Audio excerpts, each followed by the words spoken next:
Hallo, ich habe heute das große Vergnügen, mit Professor Josef Pročka zu sprechen, der ein wunderbarer Tenor ist und Gesangsprofessor. Wir haben viele musikalische Abenteuer schon zusammen gehabt, unterrichtend und konzertierend. Ja, und ich möchte heute was fragen. Du hast nicht nur in der ganzen Welt gesungen, sondern du hast jetzt doch auch manches Jahr Sänger und Sängerinnen, Studierende auf den Beruf vorbereitet und sie in denselben entlassen. Und viele von denen sind selber schon in der Welt unterwegs. So, du hast bestimmt ein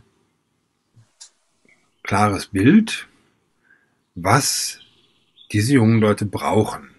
Wenn du jungen Sängern und Sängerinnen einen wichtigen Rat mitgeben möchtest für die Karriere, für ihr Leben als Sänger, Sängerinnen, was ist das? Was ist das Wichtigste?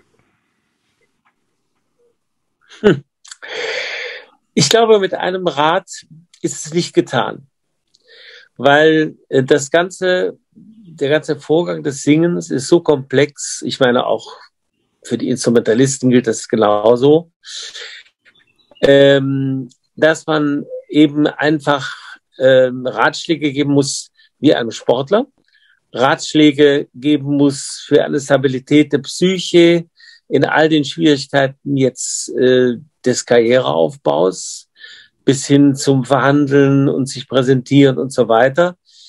Und dann natürlich als Basis Ratschläge für das Singen selber. Mhm. Und wenn ich dabei bei der Basis mal anfange, aber nur wie gesagt, die anderen Ratschläge gehören meiner Ansicht nach auch dazu.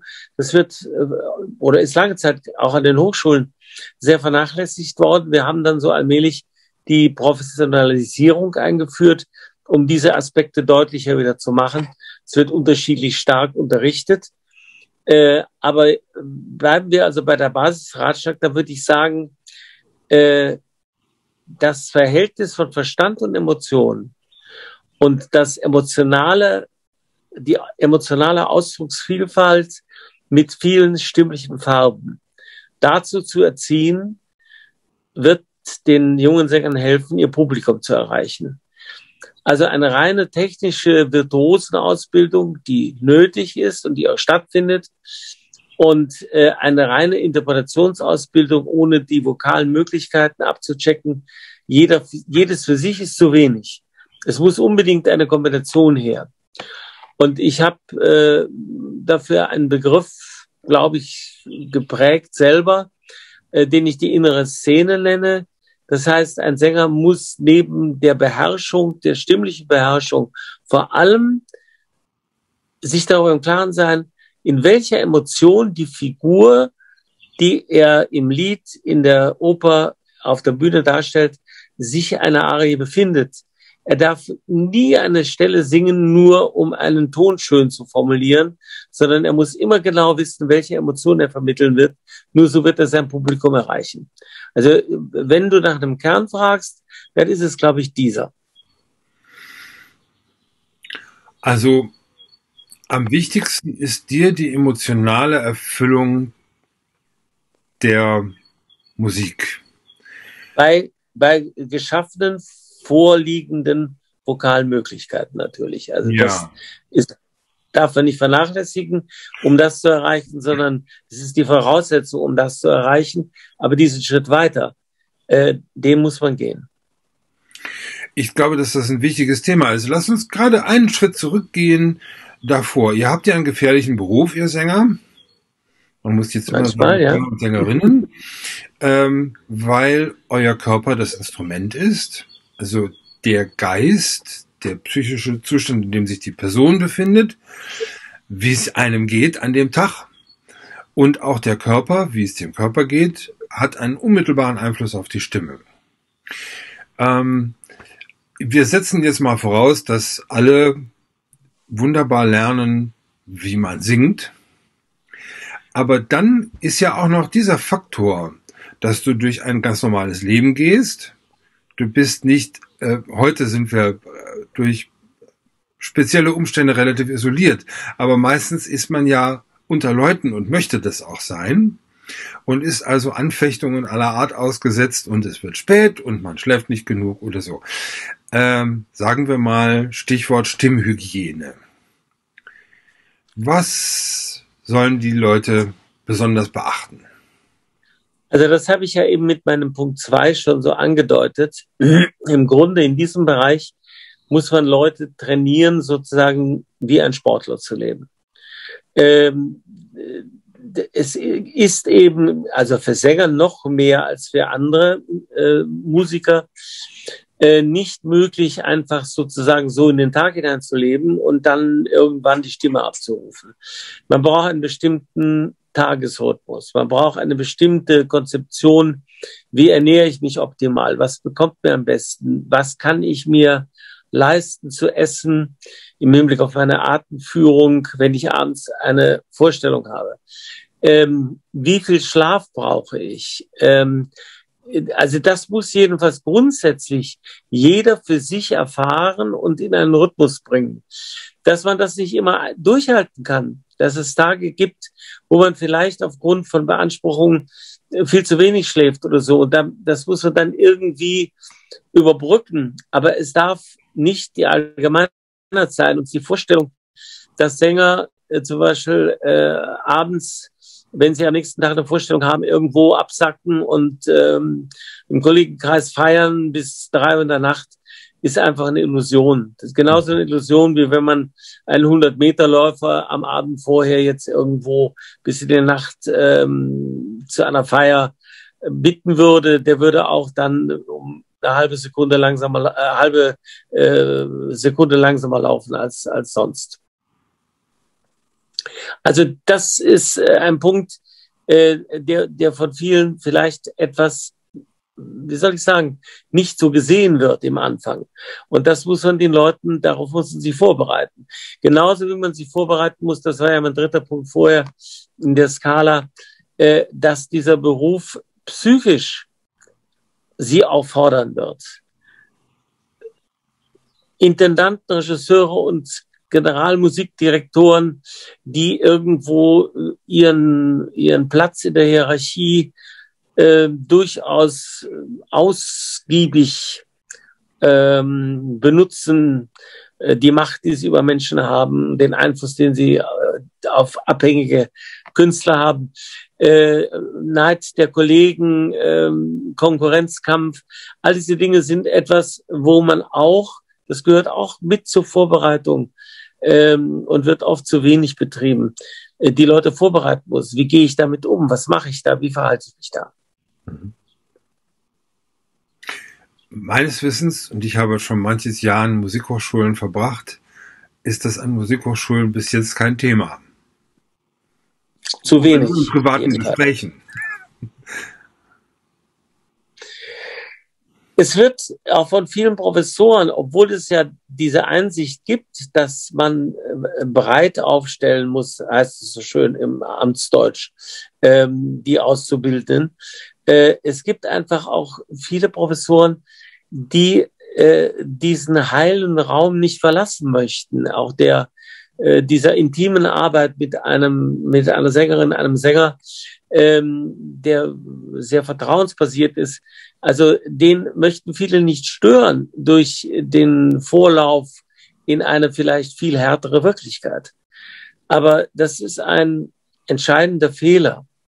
Also ich sage nur mal so am Rande, ein gutes Beispiel für diese Zurückhaltung ist in dem Fall nicht ein Sänger, sondern mein eigener Sohn, der Jazztrompete studiert hat und den niemand in seinem Studium, darüber hat er sich hier oft hinterher beschwert, vorbereitet hat auf die reale Jazz-Situation, zum Beispiel hier im Land oder überhaupt in Europa, mit der die Leute es nachher zu tun haben.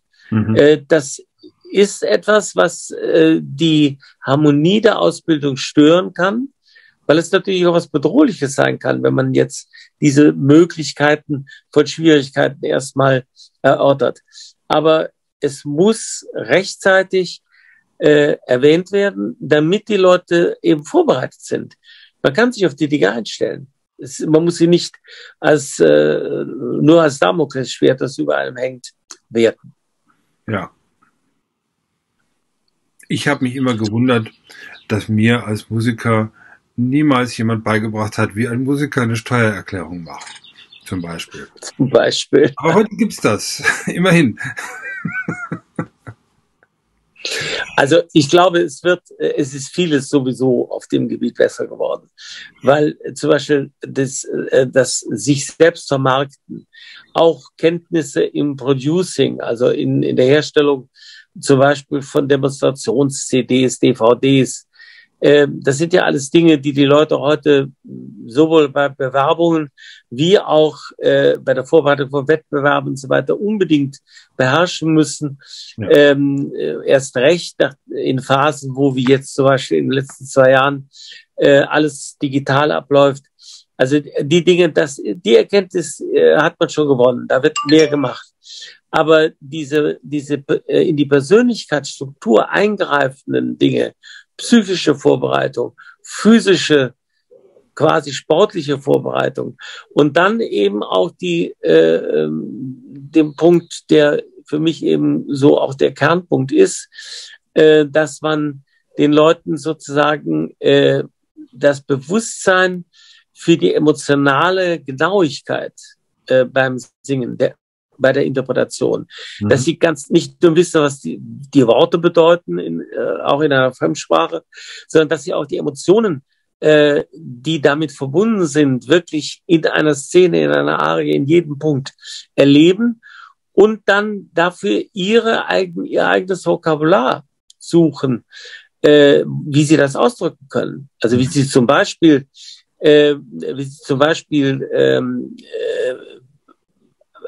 ein Piano entwickeln können, um bestimmte Dinge auszudrücken, auch zu wissen, dass ein Piano nicht einfach nur leise heißt, sondern das kann ein zorniges Piano sein, ein verzweifeltes Piano, ein zärtliches Piano. Also all diese Farbenskalen, um überhaupt Emotionen weiterbringen zu können, die kann man üben. Und man muss sie auch üben, weil wie ein Vokabular eigentlich. Also ich mache zum Beispiel mit meinen Studentinnen und Studenten sozusagen eine Emotionalvokalisierung, sage ich mal. Also man kann einen Dreiklang singen oder eine Skala singen und dabei gleichzeitig meinetwegen auch einem Ja. Und das Ja kann jubelnd sein. Und das muss man auch bei der vokalen Durchführung oder Text hinbekommen, dass man das hört.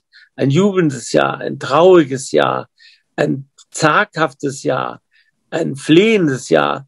All diese Dinge kann man wirklich trainieren und muss sie dann noch kombinieren mit anderen Dingen, die oft auch vergessen werden, nämlich mit Mimik und Gestik. Die muss dazu passen. Wenn einer über Freude singt, dabei aussieht wie bei einem Trauerunternehmen, nimmt ihm das keiner ab. Und da muss man manchmal sehr viel Kraft investieren, bis die Leute sich so weit öffnen, dass sie wirklich bereit sind, sich sozusagen die Brust aufzureißen und damit also auch überhaupt einen Zugang zu finden zu den Zuschauern und Zuhörern.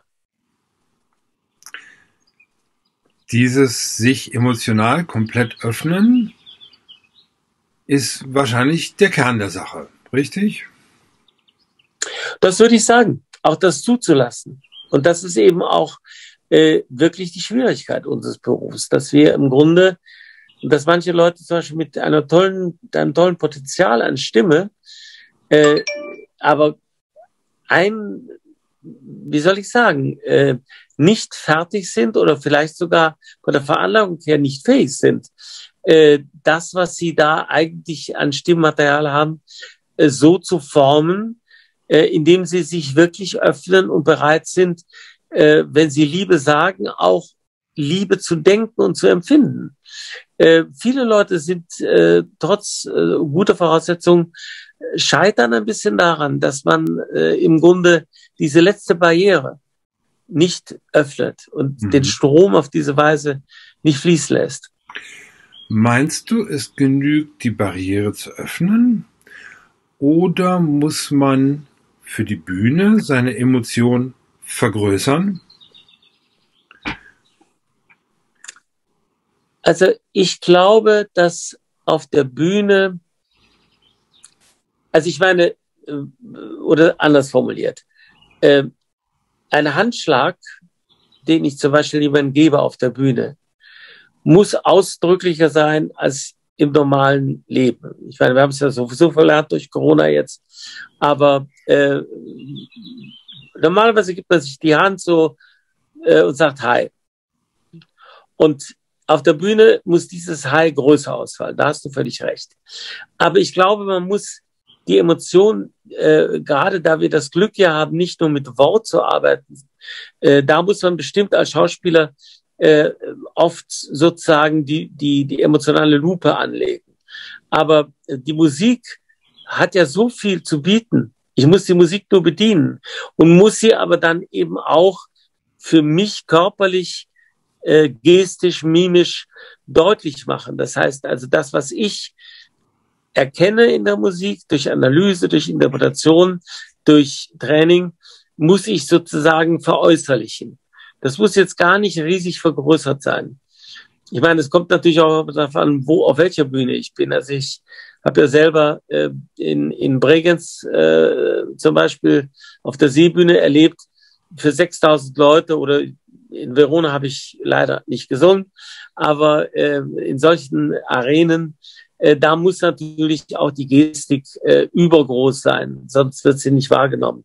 Ja. Aber auf der normalen Bühne reicht eine normale Gestik, die nur genau klar ist, nicht verwaschen sein darf, aber ansonsten nur einfach das weitergibt, was die Musik eben ohnehin einem zuspielt, könnte man sagen. Ich glaube, wir haben dieses Feld ganz schön umrissen für heute. Ich hoffe, so in den wichtigsten Punkten, ich meine, da gäbe es zu den einzelnen Dingen sicher noch viel zu sagen, und vielleicht sollte man auch noch betonen, dass natürlich das umzusetzen, und das ist ja das unglaublich Spannende beim Unterrichten, ganz abhängig ist von dem jeweiligen Individuum, mit dem man es zu tun hat. Ja. Es gibt Leute, die muss man unglaublich motivieren, anstacheln, sozusagen treten, bis sie den Punkt der Expressivität erreicht haben. Andere muss man bremsen, weil natürlich einen Punkt darf man nicht unerwähnt lassen. Bei all dieser Betonung auch, dass Emotion verdeutlicht werden muss und zugelassen werden muss, muss man natürlich auch noch immer diese kleine Reserve haben als Künstler, als Sänger, dass ich meine vokalen Möglichkeiten nicht überstrapaziere. Also ich muss eine